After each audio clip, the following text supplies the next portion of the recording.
আসসালামু আলাইকুম viewers, welcome back to my channel Nishat recipe. আমার আজকের রেসিপি বিয়েবাড়ির স্বাদে শাহী পোলাও। তো প্লেন পোলাও তো আমরা সবাই রান্না করতে পারি কম বেশি, কিন্তু এই যে শাহী পোলাওটা অনেকেই রান্না করতে পারি না। তো আজকে আমি আপনাদের সাথে সেই রেসিপিটাই শেয়ার করতেছি। তো চলুন দেখে নেই এর প্রস্তুত প্রণালী। প্রথমে আমি একটা প্যান বসিয়ে নিয়েছি চুলায়। এখানে দিয়ে দিলাম হাফ কাপ পরিমাণ তেল, দুটি দারচিনি দিয়ে দিলাম, 3টি এলাচ, 2টি লবঙ্গ এবং 2টি গোলমরিচ দিয়ে দিলাম। এখন দিয়ে দিচ্ছি একটি তেজপাতা,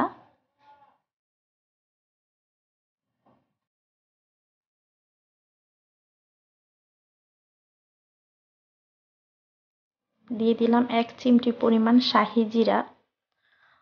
তো ফ্রেন্ডস, এই শাহি জিরাটাই কিন্তু পোলাওতে শাহি একটি ফ্লেভার অ্যাড করবে।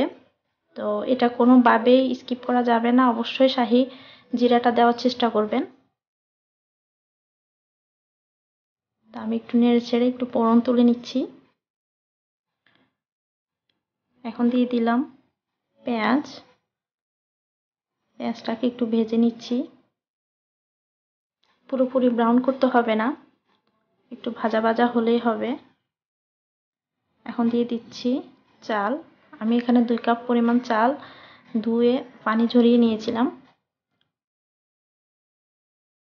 আমি এখানে চিনি গুঁড়া চালটা ইউজ করছি, আপনারা চাইলে অন্যান্য পোলাও চালটাও ইউজ করতে পারেন। তো চালটাকে একটু ভেজে নিচ্ছি। এখন দিয়ে দিলাম হাফ টি স্পুন রসুন বাটা, হাফ টি স্পুন আদা বাটা। এখন আদা রসুনটাকে একসাথে ভালো করে চালের সাথে মিশিয়ে নিব। এই পর্যায়ে দিয়ে দিলাম বাদাম বাটা। আমি এখানে কাঠবাদামটা ইউজ করছি। তো বিয়ে বাড়িতে যখন বাবুর্চিরা রান্না করে তারা কিন্তু অবশ্যই কাঠবাদামটা ব্যবহার করে। তো এটা দেওয়ার চেষ্টা করবেন, তাহলে বিয়ে বাড়ির যে ফ্লেভার সেটা পাবেন। তো এখন দিয়ে দিলাম পরিমাণ মতো লবণ। লবণটা আপনারা আপনাদের স্বাদ মতো দিবেন। তো চালটাকে ভালো করে ভেজে নিতে হবে।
রেখে দেব। তো ফ্রেন্ডস, আমার ভিডিওটি যদি ভালো লাগে একটি লাইক দিবেন, কমেন্টস করে জানাবেন আমাকে কেমন হয়েছে। আর প্লিজ আমার চ্যানেলটি সাবস্ক্রাইব করার অনুরোধ রইল।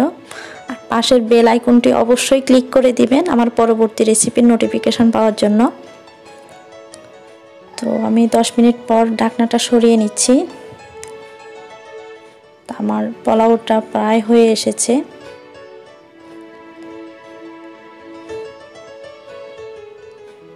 এখন আমি দমে রেখে দেব।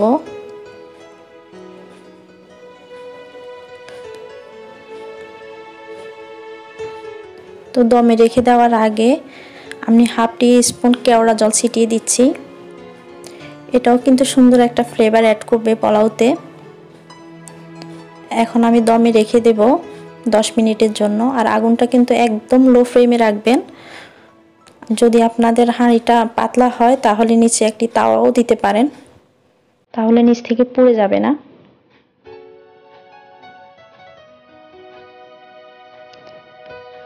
তো 10 মিনিট পরে আমি ঢাকনাটা সরিয়ে নিচ্ছি। আমার পোলাওটা এখন একদম রেডি। দেখুন কতটা সুন্দর ঝরঝরে হয়েছে।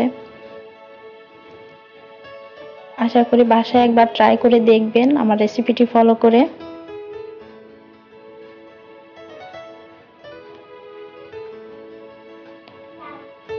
তো আজ এই পর্যন্তই। সবাই ভালো থাকবেন, আমার জন্য দোয়া করবেন।